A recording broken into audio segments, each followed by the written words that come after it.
नमस्कार देवी और सज्जनों, आज फिर हम एक विशेष शख्सियत से आपका परिचय कराने जा रहे हैं। आज एक बहुत लगभग 12 वर्षों से इस देश का लगभग 6.25 करोड़ व्यक्ति एक समस्या से ग्रसित है। वो है PACL के निवेश में PACL कंपनी में किए गए निवेश की वापसी को लेकर के, और इसको लेकर के बहुत से संघर्ष हो रहे हैं। विभिन्न तरह से लोग अपने अपने कार्यक्रम चला रहे हैं, संगठन बनाकर चला रहे हैं, और उसका रिजल्ट प्रॉपर जो मिलना चाहिए अभी तक थोड़ा नहीं दिखाई पड़ रहा है। यद्यपि संभावनाएं कुछ थोड़ी बहुत हुई, कुछ लोगों के पेमेंट मिले, कुछ के अभी तक बाकी पड़े हैं। तो उसी संघर्ष की कड़ी में जो सबसे सशक्त स्तंभ के रूप में हमें प्राप्त हुए हैं वो हैं आदरणीय मनदीप काजला जी, जो कि पल्स इन्वेस्टर्स वेलफेयर ट्रस्ट के अध्यक्ष हैं, राष्ट्रीय अध्यक्ष हैं, और हरियाणा के हिसार के निवासी हैं। आज आपका कानपुर में आगमन हुआ। कानपुर के जो ग्राहक हैं और जो यहाँ के फील्ड कार्यकर्ता, उन्होंने काफ़ी आग्रह किया, तो काजला जी आज यहाँ पधारे। और पधारने का उद्देश्य ये था कि कुछ लगे, लोगों को लगता है कि पता नहीं क्या हो रहा है, मिलेगा कि नहीं मिलेगा, ऐसी तमाम संभावनाएं, तमाम प्रश्न होते हैं। तो जो व्यक्ति संघर्ष कर रहा होता है, जो लड़ाई को लड़ रहा होता है, उसे कुछ ऐसा लगता है, कुछ जानकारियाँ प्राप्त होती तो लोग उसके साथ जानकारियों को साझा करना चाहते हैं। उसी क्रम में आज कानपुर में आपका आगमन हुआ। विकास त्रिपाठी जी जो यहाँ पर PACL के निवेशकों की लड़ाई लड़ रहे हैं, उनके माध्यम से काजला जी यहाँ कानपुर पधारे, उनके प्रयास से पधारे, और पल्स भवन में एक अच्छी बड़ी मीटिंग की गई।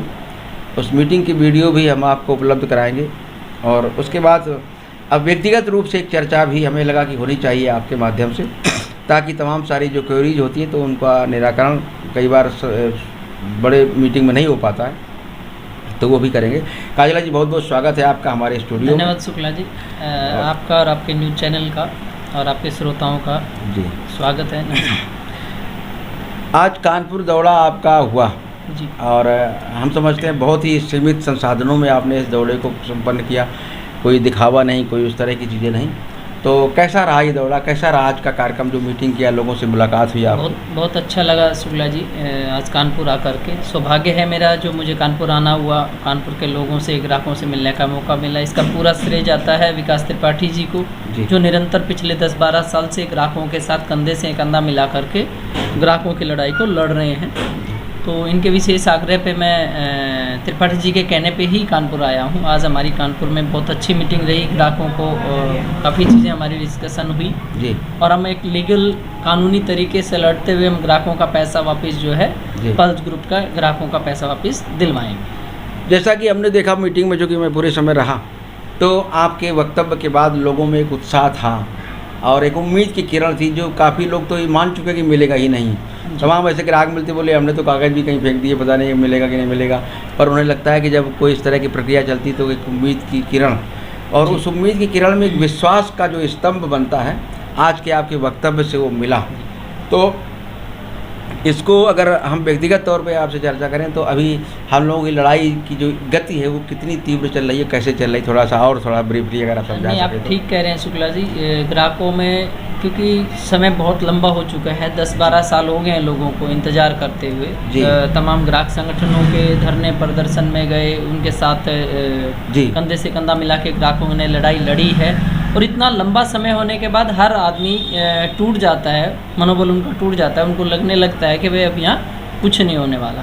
लेकिन मैं आपके माध्यम से, आपके चैनल के माध्यम से पल्स से जुड़े तमाम ग्राहकों को और पल्स ग्रुप से जुड़ी जितनी भी कंपनियां छोटी बड़ी, सभी के ग्राहकों को एक विश्वास दिलाना चाहता हूं कि पल्स आज भी एक बहुत बड़ा लैंड बैंक है, और लैंड बैंक की आप वैल्यू आप मानते हैं और समझते हैं कि दिन ब दिन रातों रात जो है दोगुनी चौगुनी होती गई है जी। तो वो पल्स का लैंड बैंक, जिसको CBI की अगर आप बात करें, मीडिया की जो आया था, रिलीज हुआ था, उसकी बात करें, या फिर कंपनी ने जो वैल्यूएशन करवाया वो वैल्यूएशन रिपोर्ट की आप बात करें, तो लाखों करोड़ रुपए की संपत्ति है जी। आज देनदारी उसका 10% भी नहीं है जी। तो ग्राहकों को तो पैसा मिलेगा, इसमें कोई दरार नहीं है। लंबी लड़ाई होने की वजह कुछ कंपनी की मैनेजमेंट का रहा, आपस का डिस्प्यूट रहा, कुछ ग्राहक संगठन ने, हर व्यक्ति ने अपना नाम चमकाने के चक्कर में अब मैं ही सब कर रहा हूँ, मेरा ही नाम हो, इस चक्कर में इस लड़ाई को कोर्ट के माध्यम से थोड़ा लंबा चला गया है। अच्छा। हालांकि जबकि 16 में निर्णय आ गया था कि पैसा वापस किया जाए, लेकिन वो प्रक्रिया को अभी एक तरह से पूरी तरह से वो क्रियान्वित नहीं हो पा रहे हैं। निसंदेह शुक्ला जी, फरवरी 2016 में उच्चतम न्यायालय का आदेश आया था। रिटायर्ड CGI RM लोढ़ा की अध्यक्षता में एक कमेटी बनाई गई। कमेटी को काम दिया गया कि PACL की तमाम चलाचल संपत्तियां बेच करके ग्राहकों को पैसा वापस दिया जाए और उसकी रिपोर्ट जो अगले 6 महीने के अंदर सबमिट करी जाए। जी। तो अब वो उसको क्रियान्वित होने में कहीं ना कहीं व्यवधान तमाम सारे आए, जिसके कारण लोगों को सफ़र करना पड़ा। देखिए वो इसलिए रहा कि लोढ़ा कमेटी का ज़्यादा काम जो है वो सेबी कर रहा है, और सेबी कोई पर्टिकुलर रियल एस्टेट की मास्टर नहीं है। उनके पास बहुत कम स्टाफ होने की वजह से, पूरा वो सिस्टम नहीं होने की वजह से वो प्रॉपर्टियाँ नहीं बेच पा रहे हैं, और उस तरीके से नहीं बेच पाएंगे जिस तरीके से बिक करके ग्राहकों का पैसा वापस मिल सकता है। वो जिस तरीके से औने पौने दाम में प्रॉपर्टियां बेचना चाह रहा है, जो सेबी चाह रहा है कि औने पौने दाम में प्रॉपर्टियां बेच के जो आता है वो बांटते हैं, बाकी जो लायबिलिटी हम कंपनी के डायरेक्टरों पे पूरे सिस्टम पे डाल देंगे और दोष उनको हम दे देंगे। उस तरीके से हम बतौर ग्राहक संगठन शुरू से ही काफ़ी ग्राहक संगठन है जो सुप्रीम कोर्ट में हम लड़ रहे हैं। जिस तरीके से औने पौने दाम में सेबी बेचना चाह रहा है वैसे हम नहीं बेचने देंगे। जो एक्चुअल मार्केट वैल्यू उसमें 5-10% ऊपर नीचे हो तो जचता है मार्केट वैल्यू में, और जो प्रोजेक्ट लैंड है उनको प्रोजेक्टों के रूप में अगर बेचा जाएगा तो ग्राहकों को पैसा बड़ी आसानी से मिल सकता है और मिल जाएगा। अभी तक जो आपकी सुप्रीम कोर्ट में लड़ाई रही उसका कहाँ तक वो पहुँची, किस रूप में? 8 अगस्त 2024 का सुप्रीम कोर्ट का आदेश है जो लोढ़ा कमेटी की आपकी 2021 की रिपोर्ट पे आया है कि प्रॉपर्टियां डिस्ट्रिक्ट वाइज बेची जाए, जिला वाइज प्रॉपर्टियां बेचने के आदेश हुए थे, जिसमें हमने भी इम्प्लीमेंट और डायरेक्शन की आईए मूव करी थी पल्स इन्वेस्टर वेलफेयर ट्रस्ट बतौर प्रधान, और उसी आईए के ऊपर ये आदेश होते हुए ये आदेश दिया गया कि डिस्ट्रिक्ट वाइज प्रॉपर्टियों को बेचा जाए, जो कि सुचारू रूप से कमेटी ने उस प्रक्रिया को शुरू कर दिया है। तो इसमें डिस्ट्रिक्ट वाइज में क्या होगा, एक डिस्ट्रिक्ट के लोग ही खरीद सकेगा, ऐसा कुछ है? पूरे डिस्ट्रिक्ट की प्रॉपर्टी एक पार्टी खरीदे।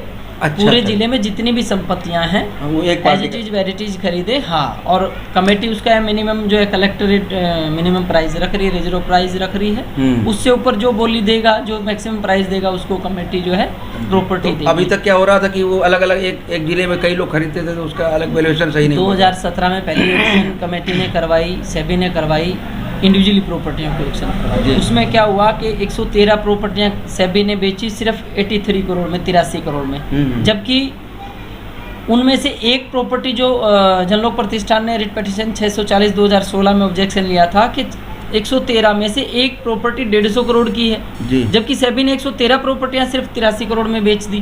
तो इस तरीके से अगर प्रॉपर्टी बेचेंगे तो हमारे ग्राहकों का पैसा कौन वापस करेगा, वो हमारा सुप्रीम कोर्ट में ऑब्जेक्शन रहा, जिस वजह से सेबी को ये सब करने पे थोड़ा सा अंकुश लगाना पड़ा। 2024 में आया कि डिस्ट्रिक्ट वाइज पूरा, अब डिस्ट्रिक्ट वाइज और उसकी वैल्यूएशन को भी कायदे से किया जाए, उसमें ये नहीं कि जो बनाया हुआ वैल्यूएशन लगा। जी मनमानी नहीं करने देंगे सेबी को किसी भी तरीके से। जायज़ रेट में अगर प्रॉपर्टियां बिकेंगी और पैसा ग्राहकों का मिलेगा तो हम तो आपके प्रयास से ये हुआ कि सेबी की मनमानी पर कहीं ना कहीं विराम लगा और एक वैल्यूएशन जो मिलनी चाहिए ताकि पैसा पब्लिक को उसका मिले, आखिरी ग्राहक तक को पैसा जाना चाहिए, हमारी यही। अब ये इसमें तमाम सारी और जो डिस्प्यूटेड आ रहे हैं तमाम सारे जो उसमें इन्होंने जो अप्लाई करा रखे थे, लोगों से मांग रखे थे, आवेदन मांग रखे थे ऑनलाइन, उसको लेकर भी तमाम सारी अभी भ्रांतियाँ हैं। कुछ लोग कर ही नहीं पाए, कुछ लोग उन्होंने बंद कर दिया उसको, और तो इस पर भी कभी कोई कमेटी से भी कभी चर्चा हुई क्या आपकी? नहीं, जो ग्राहकों की समस्याएं हैं पोर्टल के ऊपर जो समस्याएं आ रही हैं, हमने मेंबरशिप फार्म जारी किया हुआ है हमारा पल्स इन्वेस्टर वेलफेयर ट्रस्ट की तरफ से। उसके थ्रू हमारे पास 18 से 20 हज़ार ग्राहक पूरे ऑल ओवर इंडिया से आए हैं। उनकी हम अलग अलग समस्याएं देख रहे हैं साइट पे। जो पोर्टल में समस्या आ रही है, ज़्यादातर लैंड अलॉटमेंट की वजह से कस्टमर का पैसा नहीं आया, कुछ का नोटिफिकेशन लेट आपने डॉक्यूमेंट्स अपलोड करा उसकी वजह से नहीं आया, तो उसकी हमने लोढ़ा कमेटी को लिखा है लेटर, क्योंकि जनलोक प्रतिष्ठान की एक आईए थी 2017 से इन्हीं पोर्टल को लेकर के, उसके ऊपर सुप्रीम कोर्ट ने डायरेक्शन दिया था कि आप कमेटी के पास जाइए, कमेटी आपकी सुनेगा, इसको इम्प्लीमेंट करेगा। अगर कमेटी नहीं सुनता है तो आप सुप्रीम कोर्ट आइए। तो हमने लोढ़ा कमेटी को लिखा ये तमाम जो समस्याएं ग्राहकों की हैं उन पे जल्दी कोई समाधान और निदान होगा, नहीं तो हम सुप्रीम कोर्ट में मूव करेंगे। एक ऐसी समस्या है, समस्या भी है उसको, और वो उसका कोई कारण नहीं बनता क्या क्यों उसको रोक दिया। जैसे ऑनलाइन हम आवेदन मांगना शुरू किया जी, तो उसकी लास्ट डेट बना के बंद कर दिया गया। अभी तमाम तो ग्राहक है जिनके ऑनलाइन नहीं हो पाए हैं, उन तक सूचना नहीं। तो इसको कहीं इस पर भी चर्चा हुई कि इसको ऑनलाइन प्रक्रिया हमेशा चलती रहनी चाहिए, उसको बंद न किया जाए। उसके लिए भी हमने लेटर लिखा है लोढ़ा कमेटी को, 2 बार हम लेटर लिख चुके हैं, क्योंकि बहुत से कस्टमर ऐसे हैं जो ग्रामीण एरिया में रहते हैं, गाँव में रहते हैं, वहाँ तक ऑनलाइन की सुविधाएं नहीं है, नेट की सुविधाएं नहीं है, लैपटॉप कंप्यूटर लोगों के पास नहीं है, उतनी जानकारी और अवेयरनेस भी लोगों में नहीं है।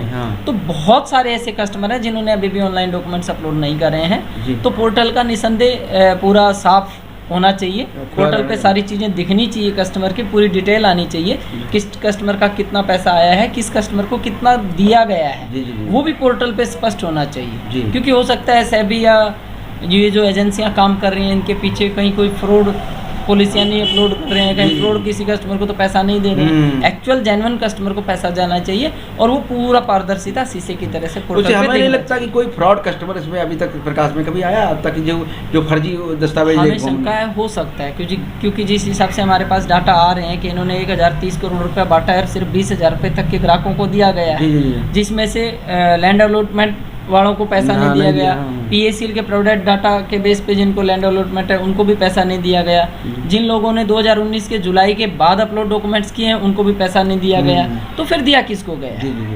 अच्छा, दूसरी एक बात ये है कि जब ये कहते हैं कि लैंड आपको अलॉट हो जाएगी इसलिए आपका पैसा नहीं मिलेगा, और लैंड बेच करके ही पैसा दे रही है, तो फिर लैंड है किसकी जो ये बेच रही है? ये एक जुनून को क्वेश्चन उठता है ना ये। अगर हमारी लैंड हमें अलॉट की गई है तो हमारी उस जमीन को अगर आप बेच रहे हैं तो जमीन तो हमारी है ना। ये बहुत बड़ा सवाल है शुक्ला जी कि एक तरफ तो सेबी कहती है कि PACL ने CIS किया है और दूसरी तरफ ये कह करके पैसा ग्राहकों नहीं दिया जा रहा कि आपको जमीन अलॉट कर रखी है।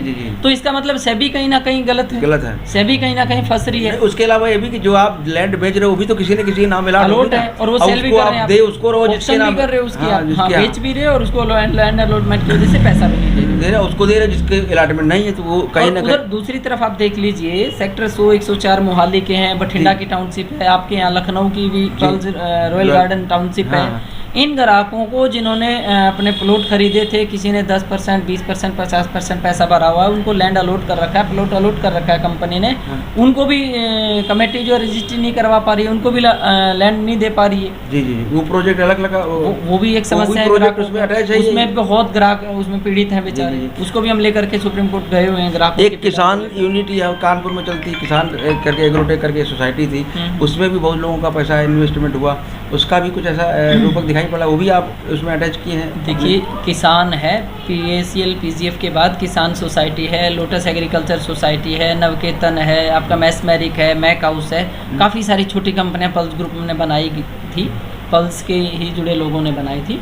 तो किसान है, लोटस है, इन पे भी हम काम कर रहे हैं। जो भी कस्टमर हमारे पास आ रहे हैं उनकी हम कार्रवाई करवा रहे हैं और तमाम छोटी बड़ी सब कंपनियों और सोसाइटियों से जैसे पैसा निकल सकता है हम ग्राहकों को वैसे ही उनका पैसा वापस दिला रहे हैं। जी और उसमें हम कामयाब भी हो रहे हैं। तो इस समय आपके 2 अभियान चले, एक तो सुप्रीम कोर्ट में वो रूल नियम से हट करके किसी तरह से ग्राहक के पक्ष में एटमॉस्फेयर बनाना और उनके पक्ष में, दूसरा एक आपका अभियान और चल रहा है कि जो समिति है, कमेटी है, उसको फंडिंग भी कहीं ना कहीं से प्रॉपर्टी निकल के आए बाहर, अच्छे दाम में बिकेगी, मैक्सिमम प्राइस में जाएगी, उसी में हम सपोर्ट करेंगे और मैक्सिमम प्राइस में प्रॉपर्टी बिक करके कमेटी के पास पैसा आएगा तो ही कमेटी जो है ग्राहक को पैसा वापस। ये भी साथ में एक प्रयास चल रहा है, सपोर्टिंग हैंड के रूप में भी आप काम कर रहे हैं। तो इसको लेकर के क्या रुख रहता है कमेटी का आपके प्रति? देखिए शुक्ला जी, हमारा एक ही टारगेट है, जो भी हम मदद कर पाएँ कमेटी की या फिर सेबी की या फिर CBI की या फिर कुछ भी हमें करना पड़े, कंपनी की, मैनेजमेंट की, हमें जो करना पड़े, हर वो कदम जो ग्राहक हित में है और ग्राहक को पैसा वापस दिलाने में आसानी हो,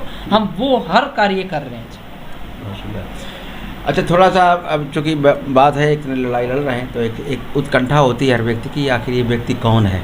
तो थोड़ा सा हम आपका बैकग्राउंड भी जाने, कहाँ से आप बिलोंग करते हैं, कैसे और जुड़े, थोड़ा सा संक्षेप में आप अपना परिचय भी हमें जी जी। देखिए शुक्ला जी, मैं वैसे तो बचपन से जुड़ा हुआ हूँ इस कंपनी से। मेरे सगे चाचा जी हैं जो 1985-86 से पल्स में काम कर रहे थे, मैं तो बचपन से देखता आया। जी जी। तो मेरे फादर साहब ने भी इसमें पैसे लगाए थे, 5 साल पूरा हुआ पैसा मिला, 5.5 साल पूरा हुआ पैसा मिला।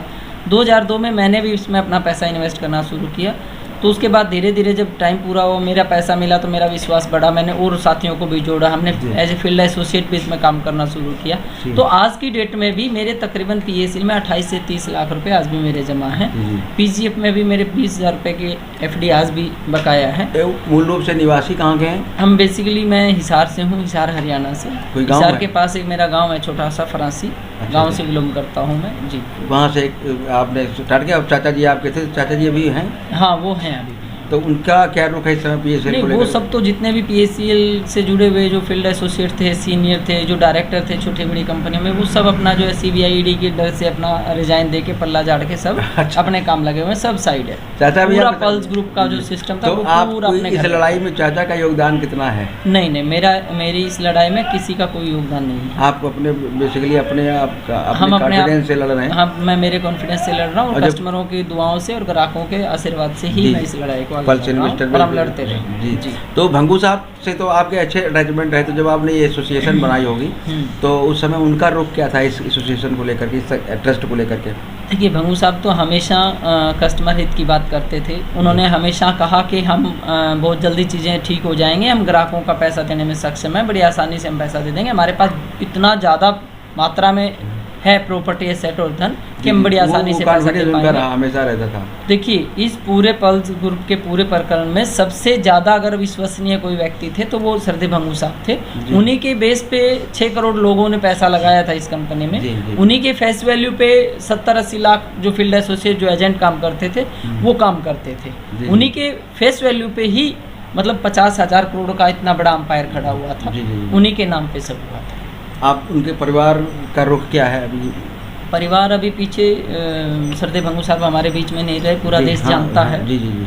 तो उनकी कमी तो हमेशा रहेगी पल्स ग्रुप को और हमारे ग्राहकों को जी, वो तो हम पूरी नहीं कर सकते। उनका परिवार है, उनकी छोटी बेटी वरिंदर कौर जो पब्लिक नोटिस दिया उन्होंने कि हम मदद करेंगे दोनों समितियों की और ग्राहकों का पैसा दिलाने में पूरी सहयोग करेंगे। तो वो पॉजिटिव हैं इस चीज़ को लेकर के और वो करने की विल पावर भी रखते हैं। उनकी नीयत भी साफ़ है, वो पैसा दिलाना चाहते हैं, ग्राहकों का पैसा दिलाना चाहते हैं। अच्छा, जब कोई काम किया जाता है और सकारात्मक काम किया जाता है पब्लिक हित में तो तमाम सारे व्यवधान भी आते हैं। तो इधर जब से आपने संघर्ष शुरू किया और जब मुखर होकर के आप लड़ रहे हैं तो तमाम सारे व्यवधान भी आ रहे हैं, तमाम विरोधी भी आप खड़े हो रहे हैं। बहुत किस तरह के व्यवधान आ रहे हैं? देखिए, व्यवधान तो ऐसा है, अगर हम कहीं जाके कोई इलीगल प्रॉपर्टियाँ सेल हो रही हैं उन पर हम कार्रवाई करते हैं तो जो इलीगल सेल करने वाले लोग हैं उनसे भी दुश्मनी हो रही है, डायरेक्ट टक्कर हो रही है। जिन लोगों ने ज़मीनों पे कब्जे कर रखे हैं नाजायज़, वो पिछले 5-10 साल से करोड़ों रुपए अरबों कमा रहे हैं, उनके ऊपर जब हम कार्रवाई करने की कोशिश करते हैं तो वहाँ भी हो रहा है। दूसरा, ये जो सोसाइटियों के जितने भी डायरेक्टर लोग हैं, जो सोसाइटियाँ, इन पे हम जब ग्राहक की तरफ से कार्रवाई करते हैं तो ये भी हमारे खिलाफ बहुत झूठी कंप्लेंटें करते रहते हैं, जगह जगह प्रोपगंडा फैलाते हैं, झूठी अफवाहें फैलाते रहते हैं। अच्छा, कंप्लेंट भी करते हैं आपके खिलाफ? हाँ, मेरे खिलाफ करते हैं। अच्छा, तो उनका भी निपटारा आपको करना पड़ता होगा? मैं सबको देख रहा हूं, उनको भी झेलना पड़ता होगा, सब झेलना पड़ता है। तो कोई लीगल आपने अपनी सलाहकार समिति नहीं, मेरे पास कोई सलाहकार लीगल नहीं है, मैं खुद ही लीगल हूँ, मैं खुद ही कस्टमर हूँ, मैं ही सारा कुछ। तो कोर्ट वगैरह में तो सब चीज़ें हम खुद ही फेल करते हैं, सुप्रीम कोर्ट में फेस कर रहे हैं सारी। सुप्रीम कोर्ट में तो वकील लगाना पड़ा होगा आपको? वहाँ तो वकील लगाते हैं, वहाँ तो बिना वकील की लड़ाई नहीं, वकील लगाते हैं। तो कुल मिलाकर के संघर्ष की स्थिति है, बस उद्देश्य ये है कि पैसा मिले, किसी भी तरीके से मिले और हम सबका मिले, हमारा हक भी बनता है। तो दो चीज़ें हैं, एक तो ये है कि चूँकि एक कंपनी में आपका भी पैसा फंसा हुआ है और एक ये रोज़गार था आपका, तो एक तो रोज़गार का भी संसाधन का एक समस्या होगी, घर में परिवार में है तो कुछ न कुछ चाहिए। दूसरा, ये व्यवधान लोग उत्पन्न कर रहे हैं, ऐसे में कैसे हौसले को बुलंद रखा है आपने? देखिए शुक्ला जी, मैं 10 साल से कस्टमर की लड़ाई लड़ रहा हूँ। पहले सभी संगठनों के साथ मिलकर के चला हूँ, मैं सब संगठनों का मैंने साथ दिया है, जिसको जैसी ज़रूरत रही जी मैं सबके साथ मिल के चला हूँ जी। 2021 में हमने ये अपना संगठन रजिस्टर्ड इसीलिए करवाया कि मेरे ग्राहक साथियों ने मुझे कहा कि काजला जी, आप अपना इंडिविजुअली संगठन बनाओ और आप खुद लड़ रहे हो, अकेले चल रहे हो, इससे अच्छा है कि संगठन के भरोसे, एक संगठन के नाते आप लड़ोगे तो ज़्यादा मजबूती आएगी। जी जी। तो तब करके मैंने ये 2021 में एक संगठन रजिस्टर्ड करवाया है। जी। और व्यवधान की बात है शुक्ला जी, तो देखो हम जब लड़ रहे हैं तो किसी ना किसी को तो दिक्कत होएगी। व्यवधान तो आते हैं, वो लोग अपना कर रहे हैं, मैं अपना कर रहा हूँ। कई सारी पोस्ट आपके नाम से पोस्ट की गई और ऐसा कहीं आपको कोई तस्वीर, कहीं किसी गाड़ी के साथ तस्वीर, इस तरह के भी लोग आते हैं। तो ये जब इस तरह की चीज़ें सामने आती तो कैसा लगता है अंदर से कि देखो बुरा तो लगता है जी, बुरा तो लगता है। जैसे अभी मैं आपको एक एग्जांपल दूं, हमने लोटस सोसाइटी के बहुत सारे ग्राहक हमारे पास आए, उन्होंने मेंबरशिप फार्म भरे हैं, तो मैंने लोटस सोसाइटी पे कार्रवाई शुरू करी, क्योंकि उनके बैंक अकाउंट में पैसे पड़े हैं, प्रॉपर्टी उनके पास है, वो बेच करके ग्राहकों का आज भी दे सकते हैं बड़े आसानी से पैसा, उनके पास अथा मात्रा में वो संपत्ति है, वो ना संपत्तियां बेच रहे हैं, ना जो अकाउंट में पैसे पड़े हैं वो दे रहे हैं। तो हम जब कस्टमरों की तरफ से उनके ऊपर कार्रवाई करते हैं तो उनको वो पैसा देना पड़ता है, वो पैसा नहीं देना चाह रहे तो वो मजबूर कर रहा हूँ एक प्रकार से मैं उनको। तो वो ये सब करते रहते हैं, झूठी शिकायतें, हर एसपी को मेल डाल दी कि काजला ने ये कर लिया, काजला ने 5 करोड़ खा लिए, काजला ने 10 करोड़ खा लिए, काजला ने गाड़ी ले ली, काजला ने ये। तो आप खा कहाँ से सकते, कोई ऐसा पॉइंट है? वो तो वो बताए ना शुक्ला जी। हाँ वही तो भाई, आप तो वो बताएं, प्रॉपर्टी तो वो बेच रहे हैं, जो बेचेंगे तो उनके पास सोसाइटी का काम है, सोसाइटी बेचे, सोसाइटी के अकाउंट में पैसे हैं, सोसाइटी पब्लिक का पैसा दे दे।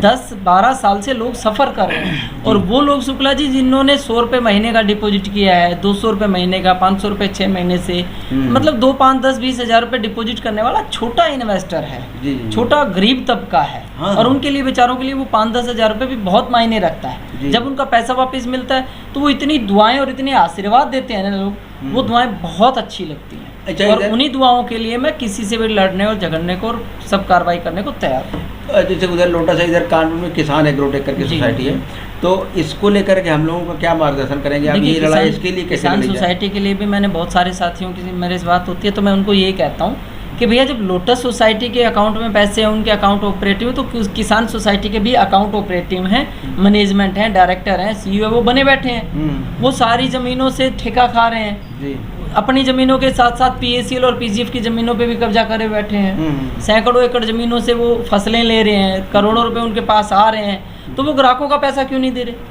वो सोसाइटियों के अकाउंट में पैसे डाल रहे हैं और ग्राहकों का पैसा वापस करें। एक ग्राहक, मैं भी ग्राहक हूँ उस किसान का, तो मैं क्या कर सकता हूँ उसके लिए? क्या उनके खिलाफ कार्रवाई करिए। मैं तो आप अपने FIR करवाइए, आप अपने लोकल पुलिस स्टेशन में कंप्लेंट करिए कि जी मैंने इस सोसाइटी में इतने टाइम के लिए ये पैसा डिपॉजिट किया था, ये रसीद मुझे दी गई है और आज ये पैसा वापस नहीं दे रहे हैं। 6 साल में डबल करने की बात कही थी, 10 साल बाद भी वापस नहीं दे रहे हैं, और ये सोच रहे हैं कि हम उसमें भी 10-20% काट करके 80% या 70% पैसा वापस दे दें कस्टमरों का, ग्राहकों का। ऐसा कुछ सोच रहे हैं? हाँ। अच्छा, इसमें जो लोग तमाम सारे शुरुआत में जो लोग खड़े हुए थे कि मैं हूँ, मेरी सोसाइटी में चेयरमैन हूँ, एक जैसे यहाँ रामजस पाल जी खड़े हुए थे, वो चेयरमैन थे उस समय, अब वो कहते हैं कि मैं तो रिजाइन कर चुका हूँ, तो क्या वो जिम्मेदारी से? नहीं हो सकती जिम्मेदारी।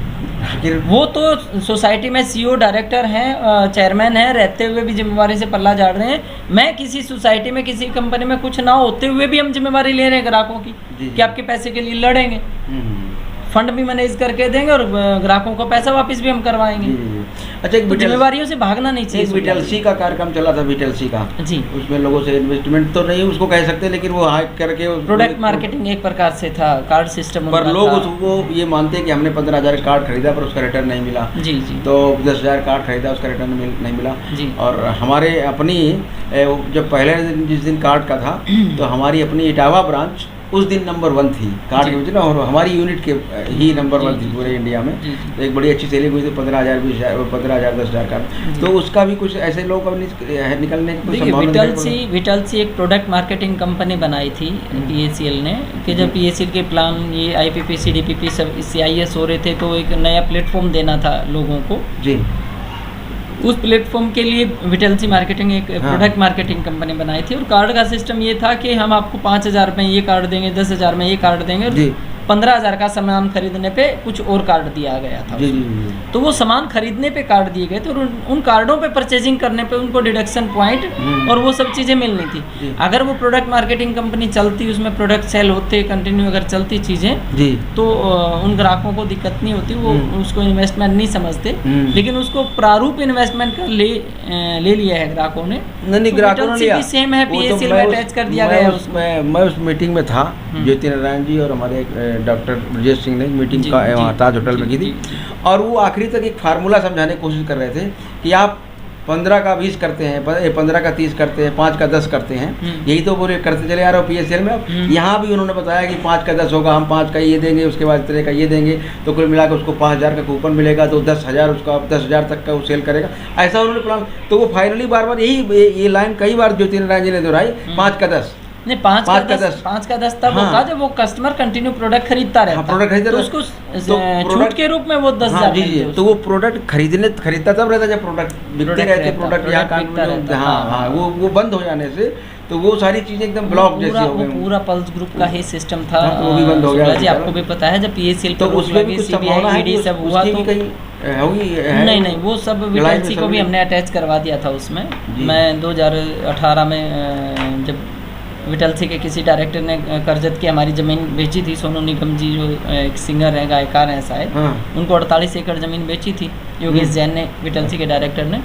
तो उसके बाद मैं उस विटलसी में भी 4-5 महीने के लिए एडिशनल डायरेक्टर गया। मैंने कंपनी के सारे डॉक्यूमेंट्स वगैरह लिए, सारी जानकारियाँ लेकर के। गुजरात का हमारा एक ग्राहक संगठन है, जन कल्याण ट्रस्ट, उसको मैंने मेरी पर्सनल मेल से उनको सारे डॉक्यूमेंट्स एविडेंस दिए हैं, और उन्होंने उन एविडेंस और डॉक्यूमेंट्स के आधार पे लोढ़ा कमेटी में कंप्लेंट करके उस पूरी विटलसी की तमाम प्रॉपर्टियां और पूरी कंपनी को हमने अटैच करवाया है। तो लोढ़ा कमेटी में अटैच है। वो जो ग्राहक है, भले वो 5,000 के हों, 10,000 के हों, वो भी कुछ उम्मीद कर सकते हैं, वो लोढ़ा कमेटी में अपना क्लेम करें कि जी हमारा ये पैसा भी है, ये कार्ड हमने खरीदा एज ए कस्टमर। वो भी जाएँ, क्यों नहीं जाएंगे, जा सकते हैं। जब विटलसी पीएसएल में अटैच है, पीएसएल का पार्ट है, तो पीएसएल की प्रॉपर्टियों से बिच करके पीएसएल का और तमाम इन छोटी कंपनियों का भी ग्राहक जो इन्होंने इन्वेस्ट कर रखा है उसको पैसा मिलना चाहिए ना शुक्ला जी। जी जी जी। अच्छा, एक चलो एक हाँ, वो जो हम एक प्रश्न था, एक तो होता है जैसे आदमी जब उसका पैसा चला गया होता है तो जब तक पैसा मिल जाए, अब जब उसे पैसे की संभावना दिखाई पड़ने लगती है तो फिर उसे लाभ पर उसका ध्यान जाता है जी। तो आप जो लड़ाई लड़ रहे हैं उस लड़ाई के बिंदु में कहीं ये भी है कि जो लोगों का पैसा मिले, और आपके हिसाब से तो पैसा इतना ज़्यादा है प्रॉपर्टी के रूप में कि उसको कई गुना भी दिया जाए तो भी कम कम नहीं पड़ेगा। तो क्या ऐसी भी कोई उम्मीद संभावना कहीं है कि मैं ये समझता हूँ शुक्ला जी, जब तक भंगू साहब जिंदा थे जी जी, और कंपनी की कहीं ना कहीं उम्मीद थी कि अगर प्रॉपर्टियों को बेचने के राइट्स या सेल में मदद करने में अगर कंपनी की भूमिका कहीं अगर होती, भंगू साहब की कहीं मदद लेती कमेटी, और भंगू साहब की अगर कहीं भूमिका होती तो निसंदेह मैं आज भी दावा करता हूँ लोगों को ब्याज से पैसा वापस मिलता। लेकिन अब वो सब चीज़ें नहीं है। तो अब तो कमेटी और सेबी बेचना चाह रही है, और सेबी भी क्या बेचना चाह रही है, सेबी ने भी सुप्रीम कोर्ट से जो आदेश करवाए हैं वो 28A में करवाए हैं, वो रिकवरी कर रही है, एक प्रकार से रिकवरी प्रोसीडिंग पे चली गई है सेबी। मतलब लोढ़ा कमेटी का भी मुझे नहीं लगता यार कोई रोल बचेगा। लोढ़ा कमेटी की आड़ में काम तो सेबी कर रहा है ना। 28A में अगर रिकवरी पे आ गई है तो वो रिकवरी करके जो पैसा जुटेगा वही देगी ग्राहकों को। तो मुझे नहीं लगता जैसा आपका प्रयास चल रहा है, जिस तरह से आपके जो प्रयास से लगा, आज की बातचीत से लगा कि आप प्रॉपर्टियाँ कितनी हैं, उसकी वैल्यूएशन कितनी है, उसकी वैल्यूएशन भी अधिक से अधिक करवा रहे हैं। तो इस हिसाब से अगर कहीं ये कैलकुलेशन जो आपका चल रहा है और हमें भी लग रहा है, तो उस हिसाब से तो हम मतलब सेबी को उतना अमाउंट मिल जाएगा जो उसकी देनदारी से कई गुना ज़्यादा होगा। तो क्या आप उसमें अपने दावे जो प्रस्तुत करें कस्टमर के, उसमें ये डिमांड भी जुड़ेगी कि नहीं भाई पैसा तो है आपके पास पर्याप्त है और आप दे सकते हैं, तो उसका ब्याज भी दिया जाए। एक बार शुक्ला जी, कमेटी के पास कुछ फंड इकट्ठा हो जाए, बड़ा फंड, जैसे अभी जो ऑक्शन निकाली हैं, जो पहले राउंड से दूसरे राउंड में जो ऑक्शन आई, उसमें एक आपको एग्जांपल देना चाह रहा हूँ मैं। हरियाणा में सोनीपत डिस्ट्रिक्ट में तकरीबन 80-82 एकड़ जमीन है, जिसकी मार्केट वैल्यू आज 15 से 20 करोड़ पर एकड़ है। वो जमीन जानी चाहिए थी 1100 से 1200 करोड़ उसकी मार्केट वैल्यू है, लेकिन वो मार्केट वैल्यू से कहीं कम यानी सिर्फ 567 करोड़ में बिकी है। चलो अच्छा बिका है, कुछ फंड आ रहा है, ग्राहकों को मिलेगा, वो ठीक है, लेकिन अगर आधे से भी कम दाम में प्रॉपर्टियां बिकेंगी तो फिर तो जो लोढ़ा कमेटी की पहली रिपोर्ट थी कि आप PACL की लगभग 11,000 करोड़ में खरीदी हुई प्रॉपर्टियां 7200 करोड़ में बिकेंगी, तो उसी पैटर्न पे आज कमेटी से भी काम कर रही है। अगर उसी पैटर्न पे काम करेगी तो ग्राहकों को पैसा वापस कैसे मिलेगा? फॉर एग्जाम्पल एक उदाहरण और देना चाहता हूँ। अभी रिसेंटली जो ऑक्शन आई है उसमें आपका पंचकुला पूरा जिला लिया गया है हरियाणा का, जिसमें ज़मीनें काफ़ी सारी हैं। मेरा जो अंदाज़ा है 600-700 एकड़ ज़मीन है और उसकी मार्केट वैल्यू आज 3 से 4 हज़ार करोड़ है जी। उनके जो कलेक्टर रेट किस एजेंसी से उन्होंने करवाए हैं, लोढ़ा कमेटी से, उसने जो कलेक्टर रेट दिए हैं उसी चक में उसी ज़मीन में एक में तो पर एकड़ 1 करोड़ 40 लाख रुपए कलेक्टर रेट दिखा रहे हैं जी। दूसरी एकड़ ज़मीन का वो सिर्फ 30 लाख रुपए कलेक्टर रेट दिखा रहे हैं। ज़मीन वही है। तो बहुत कुछ इसमें त्रुटियां हैं, काफ़ी चीज़ें दिक्कतें हैं इसमें, तो हम इस पर ऑब्जेक्शन भी लेंगे। और मार्केट वैल्यू से 5-10-20% ऊपर नीचे हो कोई दिक्कत नहीं है, पैसा आए ग्राहकों को मिले।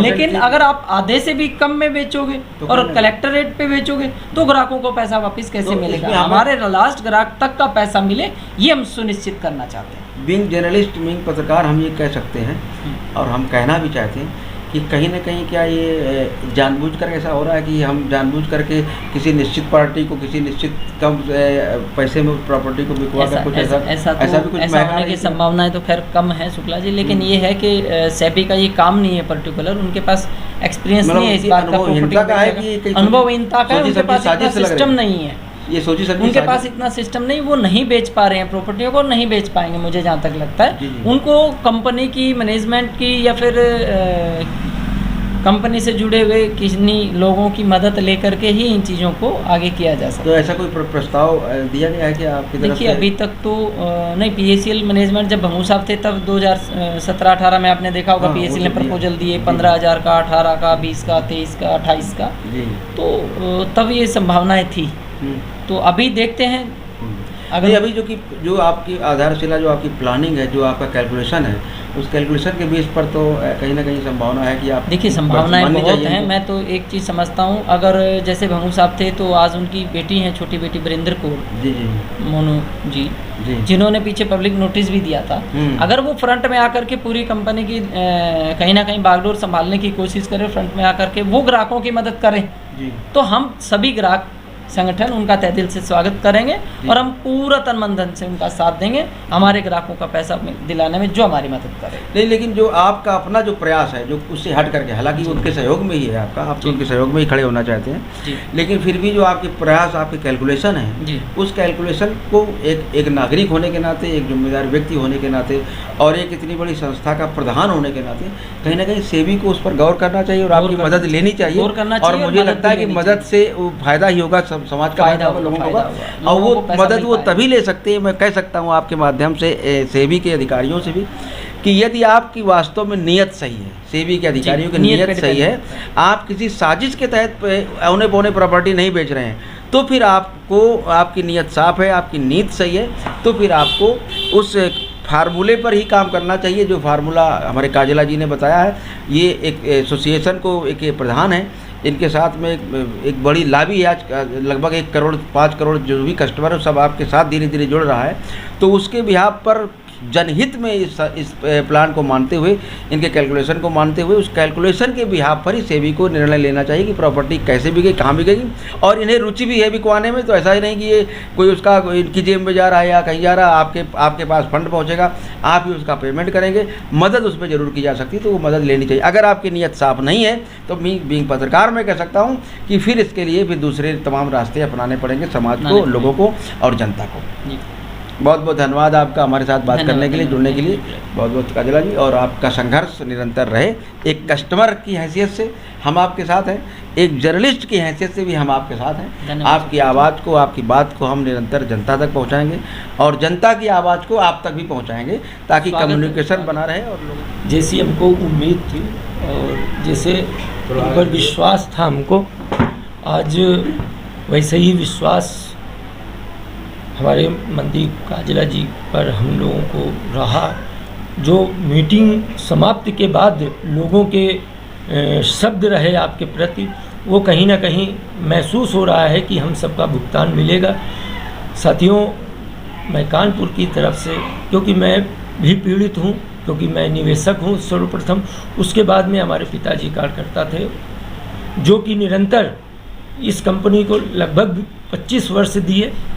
तो उनके लोगों के द्वारा, क्योंकि उन्होंने जो कार्य किया और जो लोग उनसे जुड़े और उस भुगतान की प्रक्रिया को आगे आप लिए जा रहे हैं, कानपुर में आए, आपका तहे दिल से मैं धन्यवाद देना चाहता हूं।